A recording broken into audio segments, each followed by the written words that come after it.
world is facing. I will start my interview with a question on West Asia crisis. I read your article today. You are saying that it's called a responsible statecraft. You see Indian response to the crisis as a responsible statecraft, whereas your party differs. Like Sonia Gandhi ji has written a letter that why India was silent. You said it's not a moral surrender, but it's a responsible statecraft. No, I think I fully appreciate what Sonia Gandhi ji and others have said on the opposition. Because we are the opposition, we can afford to take a moral stand. The article is more about what the government should do. And frankly, even if I were advising a Congress government, my advice to them would be to actually act with restraint at this time. Restraint is not surrender, restraint is strength. It's a way of showing that we know what our interests are and we will act first of all to protect our interests.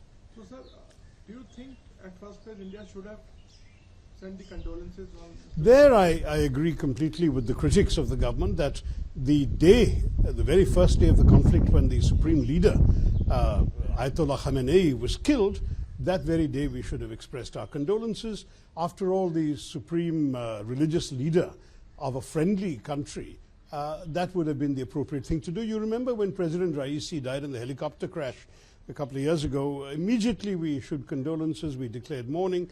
That is the right thing to do. We should not stand on the technicality that he's not officially head of state. We all know his role in that country, and it would have been the right thing to do. And I'm very glad that when the Iranian embassy in Delhi opened a condolence book, that our foreign secretary was sent immediately to express condolences. But I think we could have said more, and I think that there would have been no harm. You see, there is a difference between condemnation and condolence. If you feel politically you're not going to condemn what the American-Israeli attack has done, that's fine. But condolence is an expression of sympathy for a bereaved one, and it's sympathy to the government and people of Iran. That's something we could have done. Sir, you're also heading a standing committee on external affairs, and it was briefed yesterday, I believe, by MEA. A lot of questions were raised. Yes. So can you also give us a sense, like, what are the main issues? Like, how do you look at it? How do you analyze it? No, look, I'm not going to talk about what goes on behind closed doors because the rules of the committee are very clear, and we want to preserve the fact that the MEA would want to talk to us confidentially, which they will not do if I start giving interviews to ANI about what they're saying. Let me then just speak for myself and what I see as a main concern. I think the first and biggest concern is for ourselves and for the region as a whole.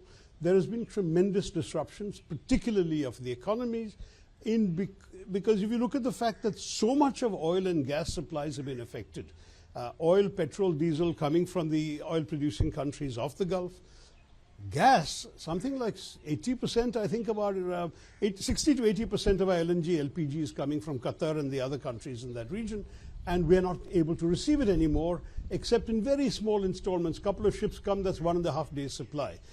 So we are not able, as a result, to be able to fuel our kitchens, our dhabas, our restaurants. You're seeing stories from all over the country now. The historic Nahum's bakery of Calcutta, which is not closed in 140 years, closed apparently for 4 days now because they have no LPG. This sort of story, people from Hyderabad saying they can't make halim because it's a slow cooking dish, it needs a lot of gas, and so on and so forth. Movie sets where the crews are not able to be fed because there's no LPG. So there is a genuine problem which has nothing to do with these countries have got a problem of their own, but it's affecting all of us. That's the first important thing. Secondly, there is a knock-on effect for all economic activity. If factories start slowing down, that affects employment, that affects purchases. You find oil prices have shot up. It was $64 a barrel for crude oil when the war began. Today, it's been alternating from 100 to 120. We're looking at a very serious situation of petrol inflation, which in turn has a knock-on effect on everything that is transported by petrol. So I just want to say the first and biggest consequence is for other countries that are not parties to the conflict. The second question that worries me is what is the strategic logic behind this war? You remember initially President Trump and Israel talked about regime change. On the second day, they called upon the people of Iran to rise up in the streets and take over their government. All such calls have stopped now. Then when there was a change in the leadership, they said, President Trump said that Mojtaba Khamenei was not acceptable to him. Now he's also beginning to realize that what's acceptable to him is not anymore the key issue. We don't know exactly what the desired endpoint is. I would have liked to have thought there was some strategic logic behind this assault. But right now, I think what many countries like us ought to be doing, and I've been calling on India to do this, is to actually take an initiative to call for peace. That is, to give both sides a ladder to climb down on so we can end this war and save the world. So are you suggesting that India should, in a way, mediate? Mediation is a difficult word to use. There have been mediation efforts by Oman and others in the past, but certainly an appeal on our own bilateral links to both countries to say, listen, what would it take to stop this war, because it's hurting a lot of us who have nothing to do with this conflict. So India has struck a right balance, you're saying? So far, India has been acting with restraint and moderation because India has understood that it has too many interests at stake in the region to jeopardize any of them by taking a strong stand one way or the other. And I think as a responsible government, that's the right thing to do. So some media commentators and some people are, analyzing this as a, you also took a different line during Operation Sindoor, and now again in this West Asia crisis, you are taking a little divergent line, if I must say. So is it a kind of a trend, or you are totally believing in what BJP is doing? Look, you've seen me in politics now for 17 years. What you hear is what you see is what you get. I mean, I'm essentially somebody who's a straight talker. Somebody asks a question, I give an answer, and this is my view. It's a personal view. I'm not a spokesperson for the party, and I'm not pretending to speak for the party. On the contrary, I'm just saying this is the advice I would give. Obviously, if my party were in the government, they could reject my advice if they wanted to. But that I do know what Jawaharlal Nehru ji has done in the past, what Indira Gandhi ji has done in the past. So I'm not just speaking out of the top of my head. I'm speaking on the basis of a long understanding of our history, our foreign policy, and the way in which we tend to approach these kinds of conflicts. You also saw an open letter war between you and Mr. Iyer?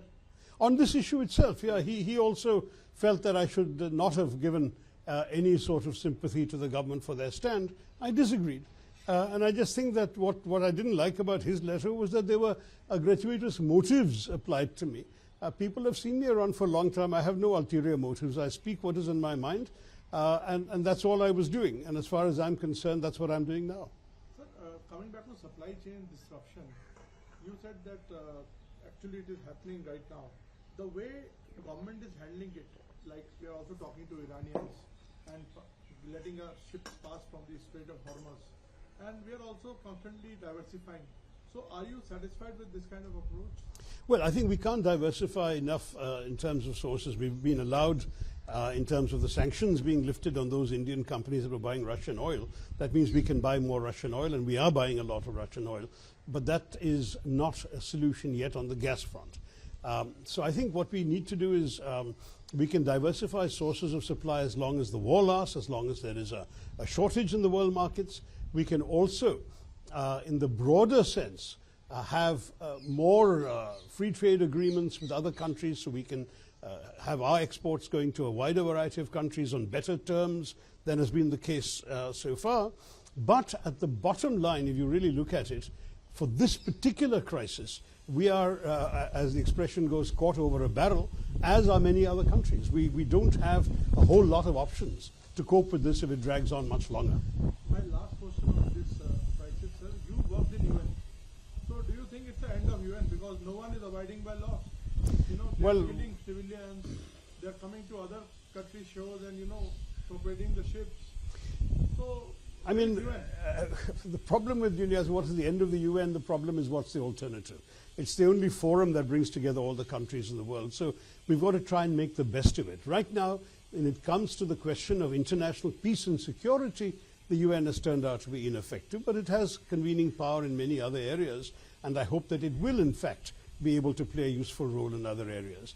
I might stress that when the UN was created, it was with the assumption that there would be agreed rules of the road, as it were, that there would be an international order in which everyone would follow certain commonly agreed principles and standards, and people would sacrifice their right to do as they please, to flex their muscle. In other words, that law, international law, would tame power. Today, what we're seeing is that power is taming law, that power is essentially disregarding law. And that, unfortunately, is a recipe for the law of the jungle, that when you might find yourself in a position where ultimately those who are powerful will do what they want, and others will have to adjust to the best they can. And now it's no longer a question of, is it illegal for me to attack this country without a good reason? It's only a question of, can I live with the consequences? Are they able to hit me back harder than I hit them? If not, I can hit them and do what I like. That's a very bad recipe for the world. Iran attacking other countries just by saying that there's a US bases there. They're saying that attacking Gulf countries. So it's a bad precedent, do you think? It is. I mean, we've seen a very worrying escalation when the Israelis hit the Pars oil field and Iran retaliated by hitting the Fujairah oil terminal in the UAE. Now, this is particularly worrying because obviously oil is the currency of that region, and they can't destroy each other so comprehensively that they will not be able to pick themselves up and live a normal life after the war is over. From international affairs, now I move to domestic Sure. front. So I think you are heading to Kerala soon. Tomorrow. Yeah, so you are hitting the campaign trail straight away. That's right. I mean, the thing is that we have been given a very short window by the Election Commission. I was a bit shocked because under the Constitution, the new assembly has to sit in Kerala by the 23rd of May, which means the election could have been any time up to about the 8th of May. They have, to everyone's surprise, announced it for the 9th of April, which means that from the day of the announcement, which was 17th of March, we have barely a little over 3 weeks. So everything is being telescoped. 3 points? Well, I'm very, very surprised that the Election Commission has done that. Obviously, there is some people suggesting that this is meant to designed to benefit incumbents in those states that are going to the polls on the 9th, which is Assam, where the BJP is the incumbent, Puducherry, where a BJP ally is the incumbent, and Kerala, where a Congress opponent is the incumbent, the CPM, the left front. But be that as it may, I'm not going to ascribe motives to anybody. All I will say is that whatever their reason was, it is meant that we have to telescope an entire campaign into 3 weeks. I'm rushing off tomorrow. In fact, straight from the airport, I will have to be heading to various functions, and our candidates come. My 100% attendance will go forever. Attending Parliament on wheelchair. Yes, I've attended Parliament in a wheelchair. I've attended Parliament in pretty much all circumstances because I believe that's what I've been elected to do. My voters have sent me to attend Parliament. So my record will take a dive now. I'll have 2 weeks of absence. Sir, what is your stake in this election? Well, Some people are saying that you are not in tune with the local leadership. Some they are saying that some people who are lobbying in Delhi are backed by you. Are you a CM face? What's there? Just give us a Look, I'm not even a candidate in the election, so the question is irrelevant. I am going there because I have been asked to be co-chair of the campaign committee, and that means that I will have to run around all 14 districts of the state trying to get our message across to the voters. That is my principal responsibility. I'll inevitably be inaugurating the nominating conventions of some of our candidates on Saturday and Sunday. I will be campaigning in others. Some of the candidates from other districts have called me asking me to come and speak to audiences in their thing. So there'll be a wide variety of activities, but I'm going to be on the move for the entire 20 days. Will you be okay with the CM? No, I genuinely think that in these matters, the matter is not for any individual to express any views. The system is that the High Command will consult the elected MLAs and make a decision. The elected MLAs ideally should provide somebody from within themselves, and that would probably be the way to go. How do you see the prospect of BJP in Kerala? I think pretty much non-existent, I have to say. The BJP they're currently a zero-seat party in the Assembly. 140 seats in the Assembly, BJP, NDA have 0. Now, they might have an opportunity to get to 1 or 2 or 3, and if they do, they'll declare a great victory and be happy. But they're not going to be even, shall we say, large enough to be a kingmaker or whatever in the Assembly. Parliamentary election Parliamentary elections are a different story because there people are voting for the national government, and their opinions tend to be divided more between UPA and NDA, whereas in the Assembly it is mainly between UDF and LDF. And I think there it's very clear that LDF has represented 10 years of misgovernance, and there is a strong anti-incumbency against them, and we represent the most credible alternative for change, whereas the NDA is not seen in Kerala, certainly not yet, as a viable alternative government. Sir, I saw some of your recent writings in which you, in a way, showed Kerala right now is in a do-or-die moment. Yeah. Why is that? No, I believe very seriously that Kerala has really hit rock bottom in recent years. We are a state that used to be called a model state, the Kerala model, Now the Kerala model has become a debt model. We are immersed in debt. Our state government runs out of money even to pay salaries by September. They're borrowing money. They are paying more money on debt servicing, that is paying interest on loans and on pensions and salaries, than they're paying on development projects. They don't have money to develop the state. This model has completely begun to fail, and all the strengths of the model, a good public health care system, good education system, they're all fraying. Our young people are leaving the state in large numbers because there are no job opportunities. They're going to other states, they're going to other countries. We need to completely revive the economy and give people a chance that they will stay and see a future in their own state. For that, we need to completely transform our welcome to investors. I have called, for example, for an Investor Protection Act that will give our businesses an incentive to come, bring their money in and not feel there are unnecessary political risks for their money. Then I would like very much for us to see a serious effort to move towards modern 21st century innovations, port-led development. We have a long coastline, we have not developed enough. Space technology development, biotechnology, where we have a very rich gene pool, biodiversity in the Western Ghats. Take advantage of the fact that Keralites are aging to create a whole culture of retirement villages, become the retirement home for the rest of India, become the Florida of India. We can do all of that, and we must do it, because otherwise our state is unfortunately facing the nadir. So some polls are saying it's a very wafer thin kind of a competition between the LDF and UDF. What numbers are you giving? No, it is apparently, according to some polls, tighter than it should be at this stage.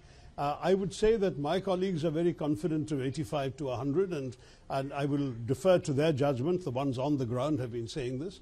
For me, to 72, 73, 75 is good enough also, but certainly 85 to 100 is a good target to aim for. But sir, why do you think Communist Party has been able to maintain a cadre, and there is a laxity on your party? No, I don't think it's laxity on our part. I think that the communists have been past masters of the way in which they would actually be able to guide taxpayers' money into the pockets of their cadres. They have all sorts of things that you won't believe in other states. Every single state government contract, whether for a cultural program, for an official event, they'll make sure a communist contractor gets it. When PSC examinations are held for public service, they will delay hiring people under the rank list, and they will hire their own cadres on temporary contracts. When it comes to you have this extraordinary thing in Kerala. A communist minister can appoint a PA or a PS for 2 years, and then he gets a lifetime pension. All these people are therefore completely paid by taxpayers' money to do the work of their party. Naturally, they would be loyal to their party. Sir, coming towards the end, don't even see BJP as a kingmaker? No. I think to be a kingmaker, even in a tight assembly, you would need a good dozen seats or so, and I don't see where BJP is getting that, even that kind of number. Sir, in the end, I will also ask on your favorite subject, cricket. Your state guy, Sanjay Samson. Not just my state guy, my own hometown boy. He's from Thiruvananthapuram. He's worked with you quite closely. You have worked with him quite closely. Well, I've been a sort of uncle to him, I think, in some ways, because I met him when he was 14. I gave him a lot of encouragement. I may not be the most qualified cricket fan to do so, but I told him when he was 14 that he was going to be the next MS Dhoni. And when I recall that, those words some years later, my friend Gautam Gambhir said, he doesn't have to be the next anybody, he's going to be the first one and only Sanju Samson, and that's turned out to be right. You believe that he will do like this, he'll perform like this? Look at, you've seen it, those last 3 matches of the World Cup. What a phenomenal performance. I mean, this was somebody who seemed relentlessly focused, calm and composed, on top of his game. Nothing was allowed to disturb him. Everything that he was supposed to be, short pitch bowling, right, and he hit it. But it was beautiful cover drives. There was poetry in motion, I tell you. It was a joy watching him bat. And from here, I want to see him getting back into the ODI squad as well. After all, don't forget that his last innings in ODI cricket was a century, and they dropped him after that.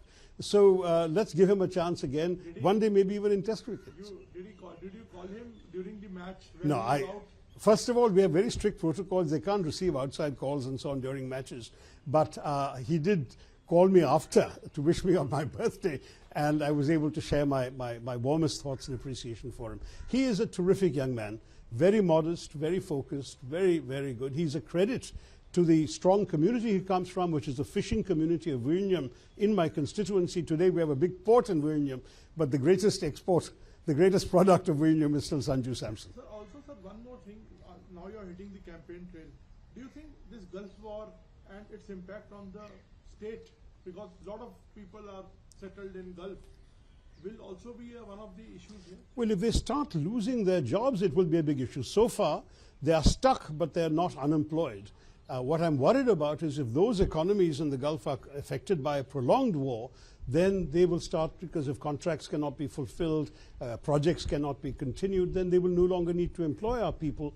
And that would be a serious problem, because when all these people start coming back to Kerala, we don't have the economic strength to absorb them right now. So one of the reasons that we've been exporting these people is precisely because there are more jobs available there. I want to change that, but we can't change it overnight. Bring us to power, give us some time, and we will create a Kerala where people don't have to worry so much about looking for jobs abroad. Thank you so much, sir, and all the best for your campaign. Thank you very much. Thank you. Sir, So what is your take on the elections results? Do you think your party winning, or it will be a close contest? അല്ല, കേൾക്കുന്നു ചിലർ പറയുന്നൊരു close contest ആയിരിക്കും എന്നൊക്കെ. പക്ഷേ എൻ്റെ അഭിപ്രായത്തിൽ ഇത് UDFിൻ്റെ വിജയം തന്നെ ആവണം. 10 വർഷക്കാലം നമ്മളെല്ലാവരും കണ്ടിട്ടുണ്ട് ഈ സർക്കാരിൻ്റെ കഴിവില്ലായ ചില, നിങ്ങൾക്കെല്ലാം അറിയാം, ശബരിമലയിൽ സംഭവിച്ച സ്വർണ്ണക്കൊലയും ഇങ്ങനെയുള്ള വിഷയങ്ങളൊക്കെ വന്നിട്ട് ജനങ്ങൾക്ക് അസന്തുഷ്ടമാവാൻ പല കാരണങ്ങളുണ്ട്. അതുകൊണ്ട് ഞങ്ങൾക്ക് ഞങ്ങളുടെ സന്ദേശം ജനങ്ങളുടെ അടുത്ത് എത്തിച്ചാൽ ആ വോട്ട് നമുക്ക് കിട്ടും. കാരണം നമ്മൾ വെറും സർക്കാരിൻ്റെ എതിര് സംസാരിക്കൽ മാത്രമല്ല, ഞങ്ങൾ പറയുന്നത് എന്താണ്, ഞങ്ങൾക്ക് നാളത്തെ കേരളയ്ക്ക് വേണ്ടി, നാളെ നമ്മുടെ യുവാക്കളുടെ ഭാവിക്ക് വേണ്ടിയിട്ട് ഞങ്ങൾക്ക് ഒരു സങ്കല്പമുണ്ട്. ഞങ്ങൾക്ക് ഇവരേതും കണക്ക് ചോദിക്കലുണ്ട്. പക്ഷെ അത് മാത്രമല്ല, ഞങ്ങൾ നാളെ ജയിച്ചു കഴിഞ്ഞാൽ ജനങ്ങളാണ് നയിക്കാൻ പോകുന്നത്, ജനങ്ങളാണ് ജയിക്കാൻ പോകുന്നത്. അതാണ് ഞങ്ങളുടെ സന്ദേശം. പല 5 ഗ്യാരണ്ടീസൊക്കെ ഇറക്കിയിട്ടുണ്ട് ജനങ്ങളുടെ മുമ്പിൽ. അത് മാത്രമല്ല, ഞങ്ങൾക്ക് വേറെ ഐഡിയാസുമുണ്ട്. അതൊക്കെ ഞങ്ങളുടെ പ്രകടന പത്രികയിൽ കൊണ്ടുവന്നിട്ട് നിങ്ങളെല്ലാവരോടും ജനങ്ങളോട് പറയാൻ പോണത്, UDFിനെ ജയിച്ചാൽ നിങ്ങളുടെ വിജയമായിരിക്കും, നിങ്ങളാണ് നയിക്കാൻ പോകുന്നത് ഈ നാടിന്.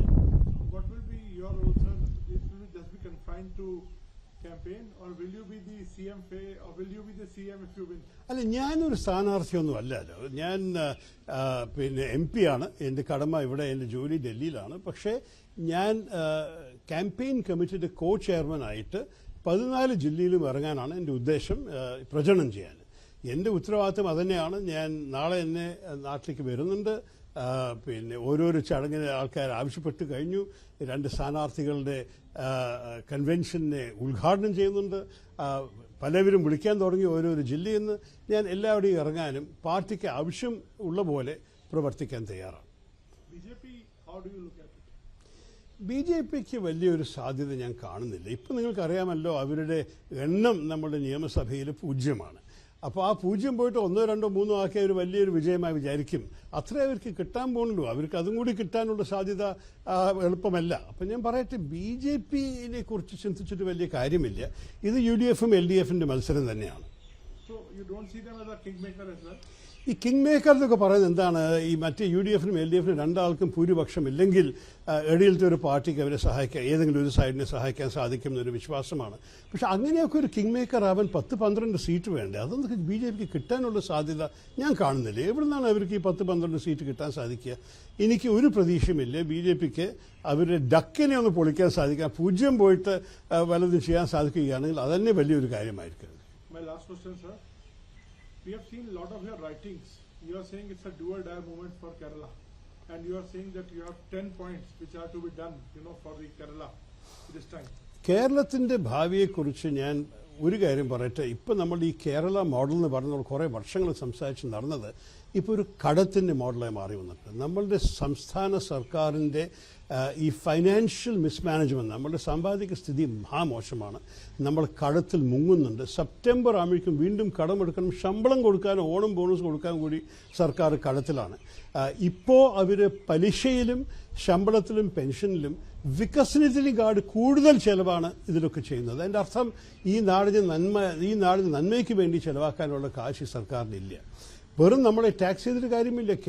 കേരളക്കാരാണ് എല്ലാം വെച്ച് കൂടുതൽ ടാക്സ് കൊടുക്കണം ഭാരതത്തിൽ. Excise duty, stamp duty, property tax ഒക്കെ ഹയസ്റ്റാണ് കേരളയിൽ. അപ്പോൾ ഇനി നമ്മളെ ടാക്സ് ചെയ്തിട്ട് കാശ് തരാനില്ല മലയാളികൾക്ക്. ഇനി നമ്മൾക്ക് ബിസിനസ്സിനെ കൊണ്ടുവരണം, ഇൻവെസ്റ്റേഴ്സിനെ കൊണ്ടുവരണം, വ്യവസായികളെ കൊണ്ടുവരണം. അങ്ങനെ മാത്രമേ ഈ സംസ്ഥാനം നന്നാവുള്ളൂ. അതിനൊപ്പം പുതിയ ഐഡിയാസ് കൊണ്ടുവരണം. അത് സ്പേസ് ടെക്നോളജി ആയ ശരി, തുറമുഖനെ മുന്നോട്ട് കൊണ്ടുപോകുന്ന ഡെവലപ്മെൻറ്റ് വികസനമായ ശരി, ഓരോരോ കാര്യങ്ങൾ ചെയ്തിട്ട് ബയോഡൈവേഴ്സിറ്റി, ബയോടെക്നോളജി, ബയോജെനറ്റിക്സ്, ഇങ്ങനെയുള്ള പുതിയ മേഖലയിൽ നമ്മൾക്ക് പല കാര്യങ്ങൾ ചെയ്യാനുണ്ട്. നമ്മുടെ വിദ്യാഭ്യാസ മേഖലയിലും ചില മാറ്റങ്ങൾ ആവശ്യമുണ്ട്. നമ്മളുടെ ആരോഗ്യ മേഖലയിൽ ചില മാറ്റങ്ങൾ ആവശ്യമുണ്ട്. ഇതിനെക്കുറിച്ചൊക്കെ ഞങ്ങൾ ചിന്തിച്ചിട്ടുണ്ട്. ഞങ്ങളുടെ ഐഡിയാസ് നാട്ടിൽ കൊണ്ടുവന്നിട്ട് നിങ്ങളുടെ ഭാവിക്ക് വേണ്ടി ഞങ്ങൾക്ക് വോട്ട് തരുമെന്നാണ് ഞങ്ങൾ പറയാൻ പോകുന്നത്. അത് പറഞ്ഞാൽ മാത്രമേ നമുക്ക് കേരളത്തെ സംരക്ഷിക്കാൻ സാധിക്കുള്ളൂ. നമ്മുടെ യുവാക്കളൊക്കെ ഈ സംസ്ഥാനം വിട്ടിട്ട് മറ്റേ സംസ്ഥാനങ്ങൾക്കോ അല്ലെങ്കിൽ വിദേശ രാജ്യങ്ങൾക്ക് പോവുകയാണ്.